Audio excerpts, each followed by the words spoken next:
विनाश होगा तो ध्यान से होगा, विकास होगा तो ध्यान से होगा।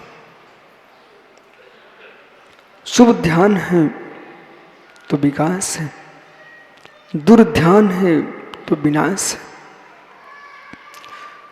लोक में ऐसे कोई भिन्न वस्तु नहीं है जो किसी का पतन करा सके। लोक में ऐसी कोई वस्तु नहीं है जिससे उत्थान हो सके। उत्थान पतन जीव के स्वयं के परिणाम पर आलंबित है। परिणामों की धारा को पर्याय से प्रकट करता है। परिणामों की धारा को पर्याय से प्रकट करता है। उत्पत्ति परिणामों की होती है। ओहो, परिणामों की धारा को पर्याय से दिखाया जाता है। वर्ण मीठा नहीं है, वर्ण मीठा नहीं है, आम मीठा है। वर्ण मीठा नहीं है, आम मीठा है। पीला रंग आम का मीठा नहीं होता है। पीला रंग आम का मीठा नहीं होता है। आम मीठा होता है तो मित्र रंग पीला हो जाता है। रहस्य को समझिए। आम्र मीठा हुआ है, पक गया है, इसलिए रंग पीला हो गया है। हे रावण, तेरा पाप पक गया था। हे रावण, तेरा पाप पक गया, तेरा पुण्य सड़ गया। ओहो, पुण्य सड़ गया। और जिसका पुण्य पकता है उसका पाप सड़ जाता है।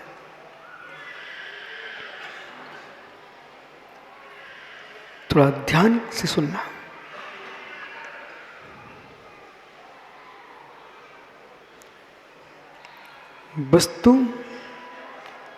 वस्तु है। रंग से बोध तो होता है, पर रंग ही है। रंग ही है।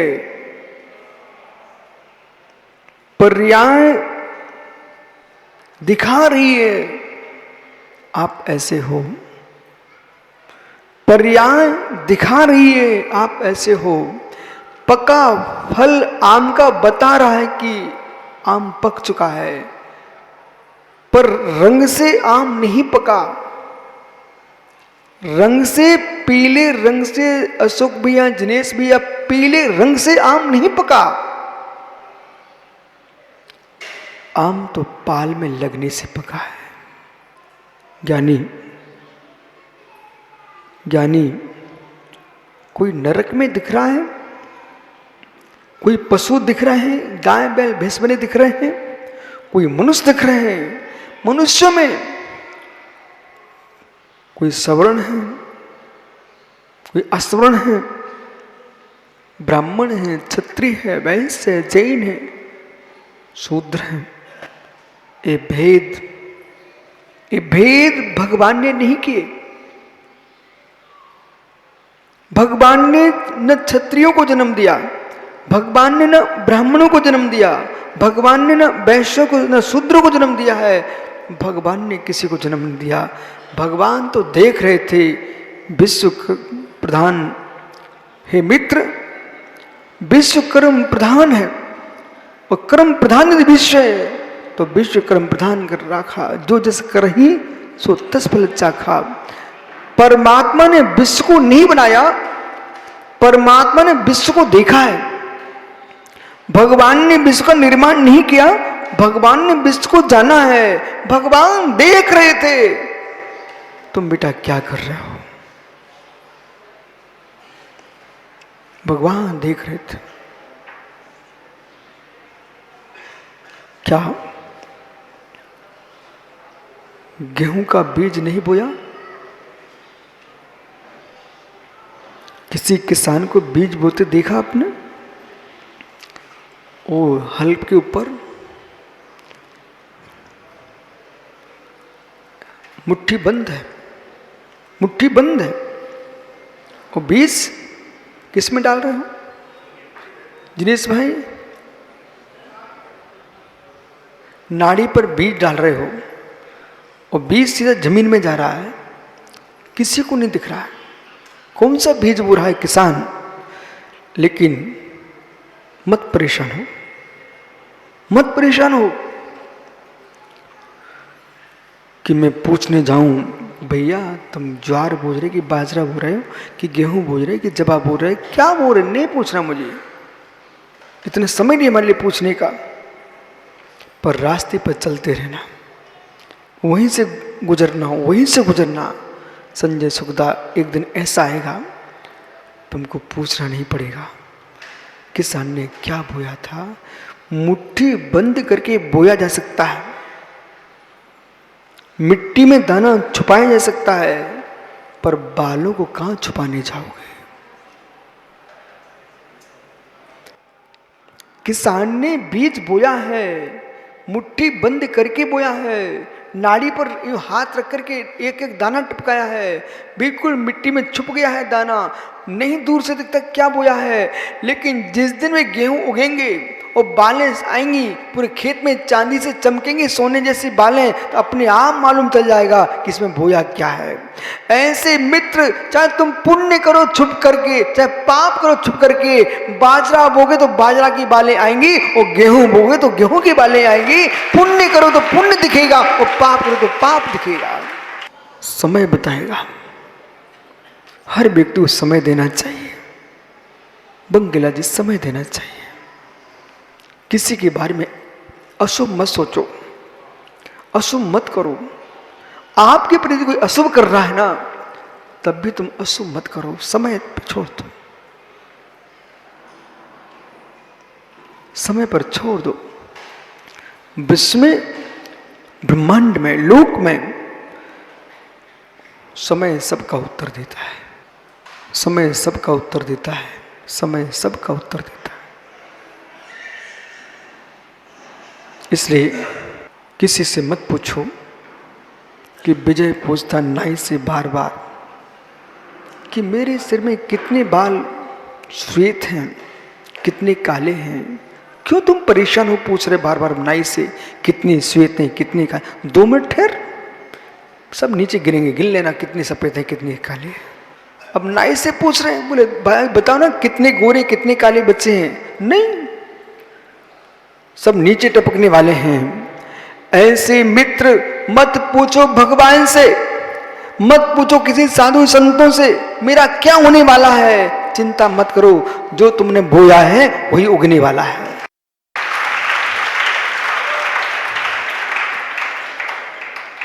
ओहो, सोनू पूछता है कि भाई सुनील पार्षद, भाई पार्षद, हमारे स्कूल के छात्र क्या सुनाने वाले हैं? क्यों परेशान हो रहा है? जो तुम्हारे उनके टीचर ने, उनके गुरु ने पढ़ाया है वो ही निकलने वाला, थोड़ा समय दो। क्या सिखाया है? भले तुमने छुप के कमरे में बैठ के सिखाया होगा। एक तोते के बच्चे को आपने एकांत में पढ़ा दिया, तुम एकांत में पढ़ा सकते हो, पर जब बोलेगा ना तो डाल पे बैठ के बोलेगा तो दुनिया सुनेगी। इसने राम राम पढ़ाया है कि श्याम श्याम पढ़ाया है कि वर्धमान वर्धमान पढ़ाया है कि राम राम पढ़ा कि मरो मरो पढ़ाया, क्या पढ़ाया है? तब तोता बता देगा कि छुप के क्या पढ़ाते रहे। इसलिए संतान को शिष्यों को वही पढ़ाओ जो जगत में भी सुनाए तो तुम्हारा मुस्कुराहट आए। ऐसा मत पढ़ाओ कि तुम्हारे लिए बाद में रोना पड़ जाए। वही पढ़ाओ। बंद कमरे में पार्षद अपने बच्चे को तुम गाली सिखा सकते हो, लेकिन जब खड़े होकर के चौराहे पर गाली दूसरे को देगा ना, तो बच्चे की हंसी बाद में होगी, पहले हंसी तुम्हारी होगी। तुमने सिखाया क्या है? सिखाया क्या है? ज्ञानियों, ज्ञानियों, सत्यमेवांस निर्दोषो, बोलिए।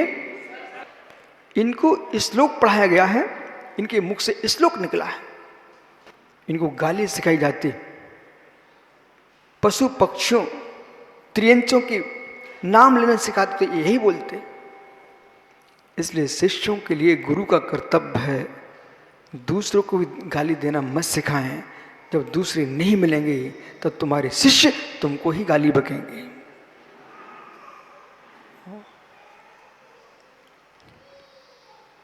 पर्याय पर्याय पर्याय वस्तु नहीं, वस्तु को बताने की अभिव्यक्ति पर्याय है। द्रव्य का बोध द्रव्य से होता ही नहीं,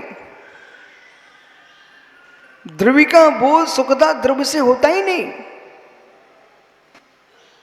द्रव्य का बोध द्रव्य से होता ही नहीं। विश्व का कोई भी ज्ञाता, किसी भी दर्शन का ज्ञानी जीव हो, इसको ना करके दिखा दे, उसकी चुनौती है। मैं फिर से बोलता हूं, वेदों में, पुराणों में, उपनिषदों में, आगमों में, शास्त्रों में कोई व्यक्ति बता नहीं सकता है द्रव्य का ज्ञान द्रव्य से होता है। द्रव्य का ज्ञान पर्याय से होता है। आपको समझाता है। बालक सिहोरा, सिहोर, बेटा खड़े होना। अच्छा, इसमें पहचान होगी, तुम सोचते रह गए। देखा भाई, मैं ये चाहता हूं, ठहर, मैं ये चाहता हूं कोई मनुष्य ना हो, कोई पशु ना हो, कोई वृक्ष ना हो, कोई पर्वत ना हो, कोई कीड़े मकोड़े ना हो, कोई चींटी ना हो, पतंगे ना हो, आप मुझे देव नहीं हो, नारकी ना हो, भगवान भी ना हो, मां जीव चाहिए। बता सकते हो बेटा? चलो कोई बात नहीं। यहाँ एक पंडित बैठा, मोटा मोटा काला कलूटा। अब तुम पहचानो कौन हो सकता है काला कलूटा। वहां पहुंचो, हम दो कि कहां जाता है।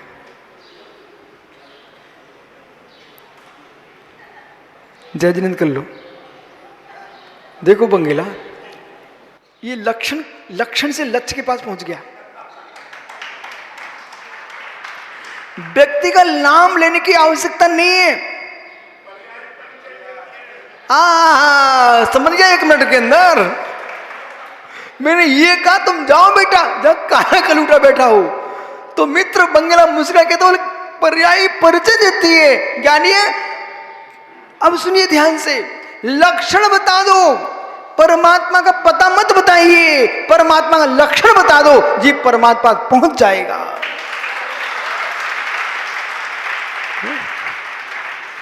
गुरु के पास मत भेजो, गुरु का परिचय मत दो। अरे ठहर भाई, वही अभी काम पूरा हुआ, अभी रुको, अभी तुम्हारा काम है वहां पर। बालक, मैंने तुम्हारे लिए एक पंडित के पास भेजा, विद्वान के पास, ठीक है? अब बेटा तुम उसको जजमेंट कर लिया, उनसे एक प्रश्न करो कि हमारे गुरु ने मुझे भेजा है, मैं जानना चाहता हूं भगवान की अवस्था ना हो, सुन लेना, किसी पशु की अवस्था ना हो, देव की अवस्था ना हो, नारकी की अवस्था ना हो, मनुष्य के आकार ना हो, कीड़े मकोड़े ना हो, सांप गोहिरे ना हो, सिंह श्राप खरगोश ना हो, कोई भी अवस्था नहीं चाहिए मुझे। मैं जीव को जानना चाहता हूं, मेरे गुरु ने भेजा है। बिना पर्याय के द्रव्य का परिचय होता ही नहीं। द्रव्य कोई दिखा सकता नहीं, गुण कोई दिखा सकता नहीं। दिखा सकते तो मात्र पर्याय दिखा सकते हो। तुम जीव को जब ही देखोगे, कोई श्वान के रूप में दिखेगा, कोई इंसान के रूप में दिखेगा, कोई गधे के रूप में दिखेगा, हाथी के रूप में दिखेगा, नार के रूप में दिखेगा, मित्र देव के रूप में दिखेगा, कोई परमात्मा के रूप में दिखेगा, लेकिन अवस्था के बिना जीव दिखाई देगा नहीं। और मित्र जीव ही नहीं, पुद्गल भी। ये क्या है?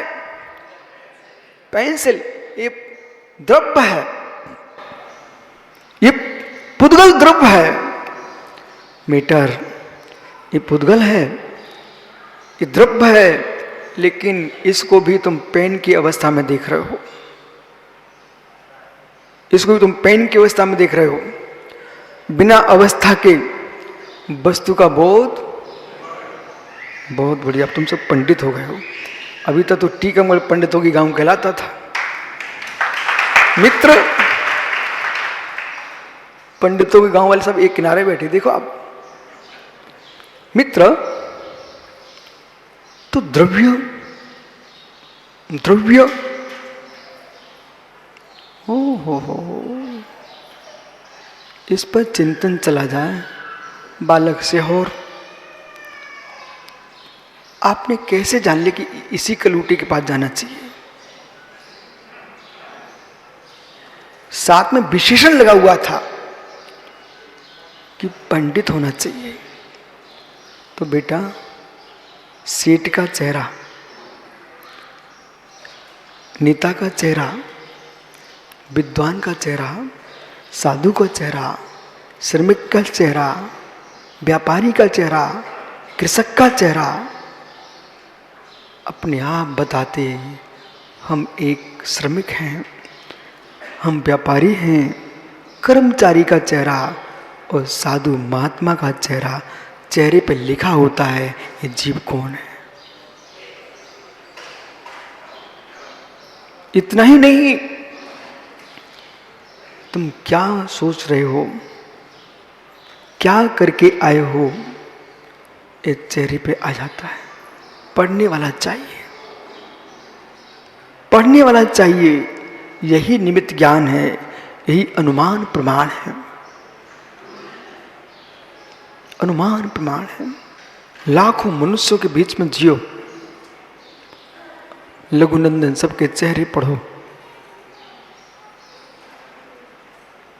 अपने आप दद्दू भैया समझ में आता है कि डॉक्टर कौन है और व्यापारी कौन है।